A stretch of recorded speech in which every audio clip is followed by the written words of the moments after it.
Hello everyone, welcome अस शुभ nursing classes. तो आज की क्लास में हम ये देखेंगे कि ऐसे कौन कौन से कॉन्ट्रासेप्टिव मेथड होते हैं जिसे हम फॉलो करके जो अनवांटेड प्रेगनेंसी होती है या फिर जो गर्भधारण होता है उसे रोका जा सकता है। तो हम यहाँ पर देखते हैं कि जो मोस्टली कॉन्ट्रासेप्शन का यूज़ किया जाता है, जैसे कि कॉन्डोम का यूज़ करते हैं बैरियर मेथड के रूप में, या फिर फीमेल कॉन्डोम का यूज़ करते हैं, या फिर मेल कॉन्डोम का यूज़ करते हैं, या फिर डायफ्राम, या फिर कोई स्पर्मिसाइड हार्मोन्स मेथड का यूज़ करते हैं, या फिर कॉपर टी का यूज़ करते हैं। तो नेचुरल मेथड में हम ये देखेंगे, नेचुरल कॉन्ट्रासेप्टिव में हम ये देखेंगे कि बिना किसी इंस्ट्रूमेंट का यूज़ करके, बिना किसी सर्जरी के, बिना किसी फिल्स के, मतलब बिना किसी दवाई के, तो गर्भधारण से रोका जा सकता है। तो देखते हैं ऐसे कौन कौन सी मेथड होती है, ऐसा कौन कौन सा टाइमिंग होता है कि उसे हम फॉलो करके जो गर्भ होता है उसे धारण करने से रोका जा सकता है, या फिर अनवांटेड जो प्रेगनेंसी होती है उसे बचा जा सकता है। तो यहाँ देखते हैं नेचुरल कॉन्ट्रासेप्टिव में क्या क्या चीज़ें आती हैं, जैसे कि सेफ पीरियड। सेफ पीरियड मतलब कैलेंडर मेथड के हेल्प से हम समझेंगे कि सेफ पीरियड क्या होता है। क्वाइटस देखते हैं, क्वाइटस या विड्रॉवल भी हम इसे बोलते हैं, ब्रेस्ट फीडिंग, या फिर हम देखते हैं एब्स्टिनेंस। देखते हैं कि यहाँ पर ऐसे 4-5 मेथड हैं, जैसे कि high temperature, morning high temperature, या फिर हम बोल सकते हैं कि सर्वाइकल डिस्चार्ज। तो ये सारी चीज़ें हम देखेंगे कि कौन कौन सी ऐसी पहचान होती है नेचुरली कि उस चीज़ को रोका जा सकता है, मतलब अनवांटेड प्रेगनेंसी को किस किस तरह से रोका जा सकता है। तो फर्स्ट हम देखते हैं कैलेंडर मेथड, या फिर हम उसे बोल सकते हैं रिदम मेथड, या फिर हम ये भी बोल सकते हैं कि सेफ पीरियड। अब तो सबसे पहले हम ये देखते हैं कि सेफ पीरियड होता क्या है। तो सेफ पीरियड मतलब, जैसे कि कैलेंडर मेथड की बात कर लेते हैं, तो सेफ पीरियड का मतलब ये होता है कि ऐसा पीरियड, ऐसा टाइम ड्यूरेशन जिस टाइम पर प्रेग्नेंट होने के चांस बहुत ही कम होते हैं, उस टाइम पर बेबी कंसीव नहीं होता है। If you do not want a baby, आप बेबी नहीं कर सकते हैं, और वो उस टाइम पर बिना किसी कॉन्ट्रासेप्टिव का यूज़ करके भी आप संभोग कर सकते हैं या फिर सेक्स कर सकते हैं। तो देखते हैं कि वो कौन सा सेफ पीरियड होता है। सेफ पीरियड मतलब आपके लिए जो प्रेगनेंसी के लिए वो सेफ पीरियड होता है, आप उस टाइम पर प्रेगनेंसी कंसीव नहीं कर पाएंगे। तो यहाँ पर हम देखते हैं कि वो ऐसा कौन सा टाइम ड्यूरेशन होता है, तो वो सेफ पीरियड कौन सा होता है। तो सबसे पहले तो आप ये देख सकते हैं, ये साइकिल आपको देखने को मिलती है। यहाँ आपको समझ में आ रहा होगा, मेंस्ट्रुएशन साइकिल 1 से 7 दिन तक, मान लेते हैं 1 से 7 दिन तक चल रही है। 7 दिन के बाद ये जो आपको ये जो बिना उसके जो देख रहे हैं, ये आपके सेफ पीरियड के अंदर आ जाते हैं। जैसे कि हम यहाँ पर देखते हैं, ये जो पीरियड है आपका ओव्यूलेशन पीरियड है। तो ये ओव्यूलेशन पीरियड का मतलब क्या होता है, ये आपको ये 3 डेज दिख रहे हैं। ओव्यूलेशन मतलब पीरियड ये होता है कि इस टाइम पर जो एग वो होते हैं, प्रेजेंट होते हैं, फर्टिलाइज एग प्रेजेंट होते हैं, और फर्टिलाइज जब एग प्रेजेंट होते हैं तो जैसे ही स्पर्म जाता है, जैसे ही अगर संभोग करते हैं, सेक्स करने के बाद स्पर्म जाता है, तो वो फर्टिलाइज हो जाता है, मतलब ओवम और जो स्पर्म होते हैं दोनों मिल जाते हैं और बेबी कंसीव हो जाता है। तो ये जो पीरियड होता है, ये पीरियड सेफ नहीं होते हैं। मेंस्ट्रुएशन के बाद वाला जो पीरियड होता है वो सेफ नहीं होता है। तो अब हम देखते हैं कैलेंडर मेथड की हेल्प से कौन कौन सा पीरियड सेफ नहीं होता है, कौन सा समय सेफ नहीं होता है, और कौन सा समय है वो सेफ होता है कि उस टाइम पर सेक्स किया जा सकता है। यहाँ आप देख सकते हैं, ये जो आपको दिख रहा है, आपको 2 चार्ट के हेल्प से समझाते हैं। तो फर्स्टली तो हम यहाँ पर देखते हैं कि ये जो आपका पीरियड स्टेटस, पीरियड स्टार्ट हुआ, मान लो आपका पीरियड स्टार्ट हुआ 4 तारीख से। 4 तारीख से पीरियड अगर आपका स्टार्ट होता है तो 7 दिन तक पीरियड्स मोस्टली रहते हैं, और कई लोगों के 2 दिन तक, मान लो 3 दिन तक पीरियड्स रहते हैं, मान लो 4, 5, 6 तक पीरियड रहता है। तो ये जो 7, 8, 9, 10 वाला जो पीरियड रहेगा ना, ये भी सेफ रहेगा। जैसे कि यहाँ पर देख रहे हैं, अगर किसी का 7 डेज तक ब्लीडिंग होती है, जैसे ये देख रहे हैं 5, 4, 6, 7, 8, 9, 10, मतलब ये 7 डेज, 4, 5, 6, 7 डेज तक ब्लीडिंग होती है, तो उसके बाद जो 11th जो डे रहेगा वो सेफ रहेगा। और अगर मान लेते हैं कि 4, 5, 6, किसी किसी की 4 डेज ब्लीडिंग होती है, किसी की 3 डे ब्लीडिंग होती है, किसी की 2 डे ब्लीडिंग होती है, तो ये जो पीरियड रहेगा ये भी सेफ रहेगा। ये जो अगर आपकी 3 डेज तक ब्लीडिंग होती है और बाकी के जो पीरियड्स रहेंगे वो आपके सेफ रहेंगे। लेकिन उसके बाद वाले जो पीरियड होते हैं, जैसे कि हम बात कर लेते हैं, ये जो 11, 12, 13, 14, ये जो आपके 12 डे रहेंगे, जो पीरियड 7 डे के बाद, मेंस्ट्रुअल साइकिल के 7 डे के बाद वाले, 7 डे के बाद वाले जो पीरियड रहेंगे वो आपके सेफ नहीं रहेंगे, अनसेफ रहेंगे। मतलब यहाँ पर ओव्यूलेशन टाइम रहता है, मतलब ओव्यूलेशन ये पीरियड चल रहा होता है, ओव्यूलेशन पीरियड मतलब यहाँ पर फर्टाइल एग घूम रहे होते हैं हमारे यूट्रस में, फैलोपियन ट्यूब साइड में, तो वहाँ पर स्पर्म जाकर जल्दी से कैच कर लेते हैं और फर्टिलाइज कर लेते हैं। तो ये जो टाइम ड्यूरेशन होता है ये सेफ नहीं है।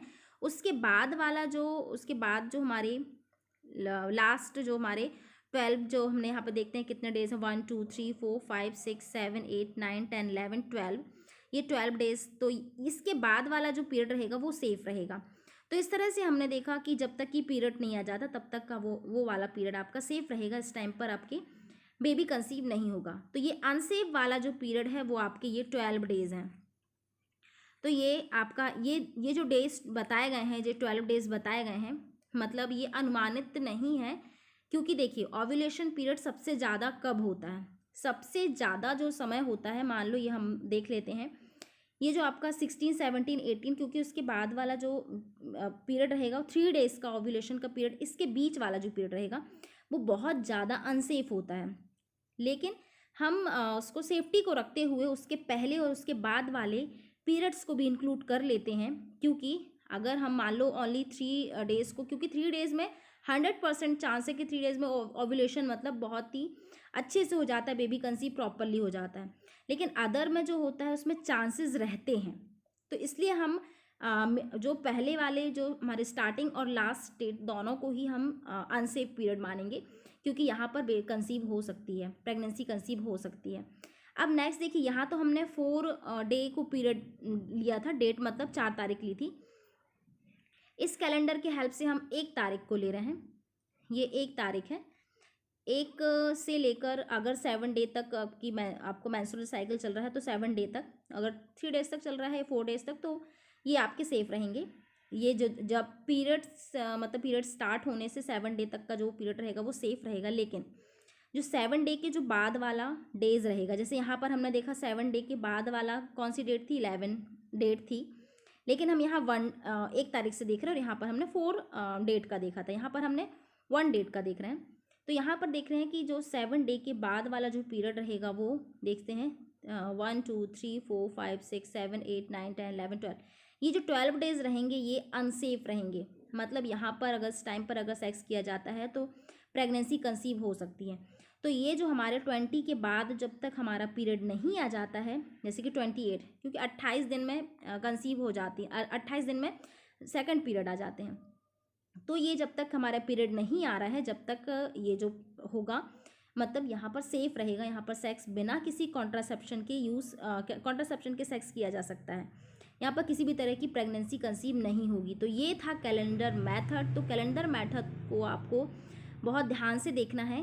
जिस दिन भी आपकी डेट आती है, मान लो आपकी डेट आती है 19 तारीख को, यहाँ पर देख लेते हैं 19 तारीख को अगर आपकी डेट आती है तो 19 से आप कैलेंडर में टिक लगा लीजिए 7 डेज तक।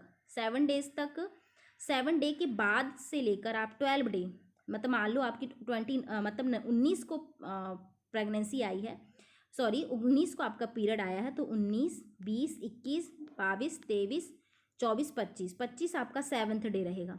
7th डे से लेकर जो आपका 8th डे रहेगा, 8th डे से लेकर 8 से लेकर आप 12 दिन काउंट करेंगे, वो 12 दिन को आप क्रॉस कर लीजिए।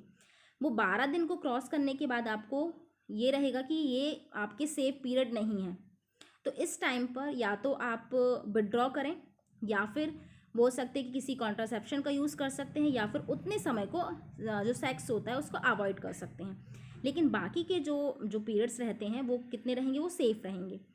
तो ये हमारा हो जाता। अगर आपको इस कैलेंडर मेथड समझ में नहीं आया तो आप कमेंट करके ज़रूर बताइएगा। नेक्स्ट हम यहाँ पर देखते हैं बेसल बॉडी टेम्परेचर। अब बेसल बॉडी टेम्परेचर एक साइन और होता है, जब हमारे मॉर्निंग में उठने के बाद अगर बॉडी टेम्परेचर हम डेली चेक करते हैं, अगर मॉर्निंग में उठने के बाद हमारा टेम्परेचर हाई होता है तो वो समझ लो कि वो ओव्यूलेशन पीरियड चल रहा है। इसके अलावा हम देखते हैं सर्वाइकल म्यूकस मॉनिटरिंग। अगर जो ओव्यूलेशन का टाइम होता है उस टाइम पर जो सर्वाइकल म्यूकस होता है, जैसे हम बोल सकते हैं कि सफ़ेद पानी जो बोलते हैं आता है, अगर वो थिक है मतलब गाढ़ा है, जो भी सर्वाइकल म्यूकस निकल रहा है, जिससे हम बोलते हैं कि सफ़ेद पानी आ रहा है, या फिर कई महिलाएं उसे धात के नाम से भी जानती हैं, तो वो अगर आ रहा है तो वो ये डिनोट करता है कि आपका ओव्यूलेशन पीरियड चल रहा है। नेक्स्ट हम यहाँ पर देखते हैं क्वाइटस इंटरप्टेड। तो क्वाइटस इंटरप्ट्स का मतलब होगा विड्रॉ करना। विड्रॉ मतलब यहाँ पर देखते हैं, coitus interruptus also known as withdrawal, pulling out और pull out method is a method of birth control during penetrative sexual intercourse. In this method, the pen is withdrawal from a vagina or anus prior of ejaculation. अब coitus interpretation का मतलब क्या होता है, इंटरप्रिटस का मतलब क्या होता है कि सेक्स के दौरान विड्रॉवल करना। मान लो जो भी सीमेन होता है, क्योंकि ये बेस्ट कॉन्ट्रास है, मतलब बेस्ट नेचुरल मेथड है कॉन्ट्रासेप्शन की। तो इसमें होता क्या है कि आफ्टर सेक्स जो भी पेनिस होता है, पेनिस को वजाइना से रिमूव कर, मतलब अलग कर दिया जाता है, उसे विड्रॉ कर दिया जाता है। तो ये हमारा हो जाता है क्वाइटस। नेक्स्ट हम देखते हैं यहाँ पर ब्रेस्ट फीडिंग। अब ब्रेस्ट फीडिंग क्या, अब वुमेन ब्रेस्ट फीडिंग, जब तक मदर ब्रेस्ट फीडिंग करवा रही है, मान लो बेबी हुआ है, बेबी के 6 मंथ तक अगर मतलब बोल सकते एक्सेसिव ब्रेस्ट फीडिंग करवा रही है, अगर एक्सेसिव ब्रेस्ट फीडिंग करवा रही है तो उस टाइम पर बेबी कंसीव नहीं हो सकता, मतलब अनवांटेड प्रेगनेंसी वहाँ पर नहीं हो सकती अगर मदर एक्सेसिव ब्रेस्ट फीडिंग करवा रही है। तो ये भी एक नेचुरल मेथड के अंदर आ जाता है। नेक्स्ट हम देखते हैं एब्स्टिनेंस। तो इसमें होता क्या है कि यहाँ पर सेक्सुअल इंटरकोर्स को ही अवॉइड किया जाता है, कि मतलब कि एक ये भी नेचुरल मेथड है कि जब सेक्स ही नहीं होगा तो वहाँ पर एग और स्पर्म का फर्टिलाइजेशन ही मुमकिन नहीं है, तो इसमें सेक्स को ही अवॉइड किया जाता है। तो ये जो हमने देखा नेचुरल कॉन्ट्रासेप्टिव मेथड देखी कि बिना किसी कॉन्ट्रासेप्टिव पिल्स के, बिना किसी सर्जरी के, बिना किसी किसी डिवाइस के, यहाँ पर अनप्रोटेक्टेड जो भी बोल सकते हैं कि जो प्रेगनेंसी है या फिर जो गर्भधारण है से रोका जा सकता है। आई होप कि आपको इस क्लास में नेचुरल कॉन्ट्रासेप्टिव से रिलेटेड काफ़ी सारी जानकारी आपको मिली होगी। So thank you so much for watching my videos.